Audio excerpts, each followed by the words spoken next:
Sir देखो, ये रुतबा मेरे सर को तेरे संविधान से मिला है, ये रुतबा मेरे सर को तेरे संविधान से मिला है, ये सम्मान भी मुझे तेरे संविधान से मिला है। औरों को मिला होगा वो उनके मुकद्दर से मिला होगा, मुझे ये मुकद्दर भी तेरे संविधान से। चलिए, संविधान की आपने बात कर लिया। आप एक ब्राह्मण समाज से आते हैं और ब्राह्मण के पुत्र हैं अगर देखा जाए तो, और ब्राह्मण लोग कहते हैं, और आप भी जानते हैं, अभी बाबा थे तो कहे कि हिंदू राष्ट्र धर्म बना दो, सारी चीजें हल हो जाएगी। सर देखिए, हिंदू राष्ट्र आप क्यों, सर देखिए, क्यों नहीं, सर क्यों नहीं? सर अच्छा चलिए, सुनिए, मैं हिंदू राष्ट्र के बारे में नहीं, सुनिए, बोलूंगा। बोलिएगा। एक सवाल और मेरा सुन लीजिए। दूसरी चीज, हर पंडित चाहता है, अब आप पंडित सुन लीजिए खुल के मैं बताऊं, हर एक ब्राह्मण चाहता है कि मंदिर के सामने से ब्राह्मण होगा।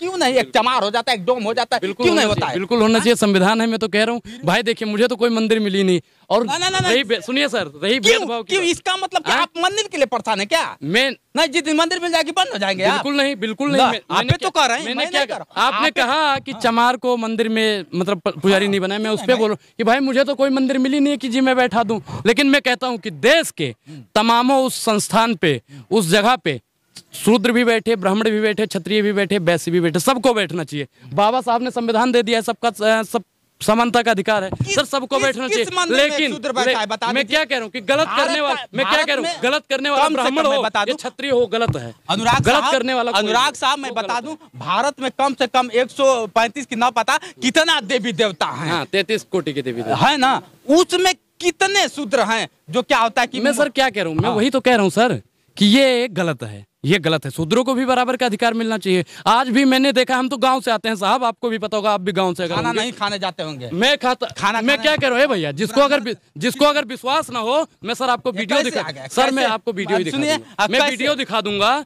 जिसमें मैंने यहीं पे जंतर मंतर पे, ये उनका क्या नाम है, अरे नाम भूल रहा हूँ, कि मतलब यहाँ पे आए थे बिहार से कुछ लोग प्रोटेस्ट के लिए, और सारे जितने थे शूद्र थे, मैंने उनके हाथ का नारियल लेके तुरंत खा लिया। भैया अगर आपको किसी को भी लगता है ना, वो अपने घर पे भैया मेरा निमंत्रण ले सकता है, मेरा निमंत्रण ले सकते हैं। अब आप इसमें भी कहोगे कि ब्राह्मण खाने के लिए दौड़ रहा है, भैया आपको फिर वही बात, मैं खाने की दौड़ की बात नहीं किया। जिस तरह से मैं तो कहता हूँ जाति व्यवस्था, मैं तो कहता हूँ जाति व्यवस्था खत्म कर देनी चाहिए। और मेरा अगर मानना यह है ना सर, कि इस देश का पहला दलित प्रधानमंत्री चंद्रशेखर रावण जी को या मल्लिकार्जुन खड़गे जी को बना देना चाहिए। और उनसे तो मैं पर्सनली मिलने की कोशिश करूंगा और उनसे एक ही चीज कहूंगा कि महाराज अब जाति व्यवस्था को खत्म। चंद्रशेखर रावण की आप बात कर रहे हैं, चंद्रशेखर रावण को लोग कहते हैं ये कलंकित व्यक्ति है। देखिए, कहने वाले को जिसको जो कहना है कहने दो, अपना क्या जाता है, वक्त वक्त की बात। क्या ऐसा दिखता है, क्या ऐसा दिखता है जो कि योगी में नहीं दिखता है, जो कि मायावती में आपको नहीं दिखता है, अखिलेश में नहीं दिखता है? दलित को बनाइए ना, किसी भी दलित को बना दीजिए।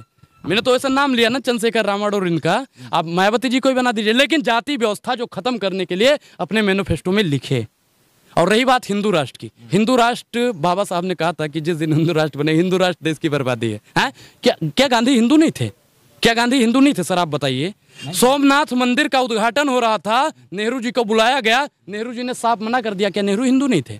हैं? हम पेरियार को पढ़ते हैं तो कहते हैं भगवान कुछ है ही नहीं। क्या पेरियार हिंदू नहीं थे? हैं? हम भगत सिंह को पढ़ते हैं तो कहते हैं मैं नास्तिक हूँ। नास्तिक क्यों हूँ? उस पर उन्होंने किताब लिख दी। क्या भगत सिंह हिंदू नहीं थे? चलिए, आपके हमेशा मतलब जिस तरह से जवाब होते हैं, जिस तरह से आपकी वाणी होती है, जिस तरह से आपके शब्दकोश होते हैं, कहीं ना कहीं लोगों पे किसी को तंज कसता है तो किसी पे लगता है कि नहीं कोई है उठाने वाला। एक और आपसे हम सवालात करना चाहेंगे। हमेशा मैं देखता हूं कि वही आते हैं और हमेशा चिल्लाते हैं, मैं लड़ रहा हूं तो अपने हिंदुस्तान के लिए लड़ रहा हूं, मैं लड़ रहा हूं तो अपने सिस्टम से लड़ रहा हूं, मैं लड़ रहा हूं तो संविधान के लिए लड़ रहा हूं। आप हमेशा चिल्लाते हैं इस बात को और रखते भी हैं, तो एक खुशी भी होती है, लेकिन कहीं ना कहीं लोगों में एक कसक भी हो जाती है। बिल्कुल बिल्कुल, कि ऐसा तो नहीं कि मैं क्या कह रहा हूँ, 135 करोड़ सर, 135 करोड़ जनसंख्या मेरे साथ है और 5 करोड़ जो भारतीय जनता पार्टी के दलाल और संघी लोग हैं वही मुझसे खिलाफ है।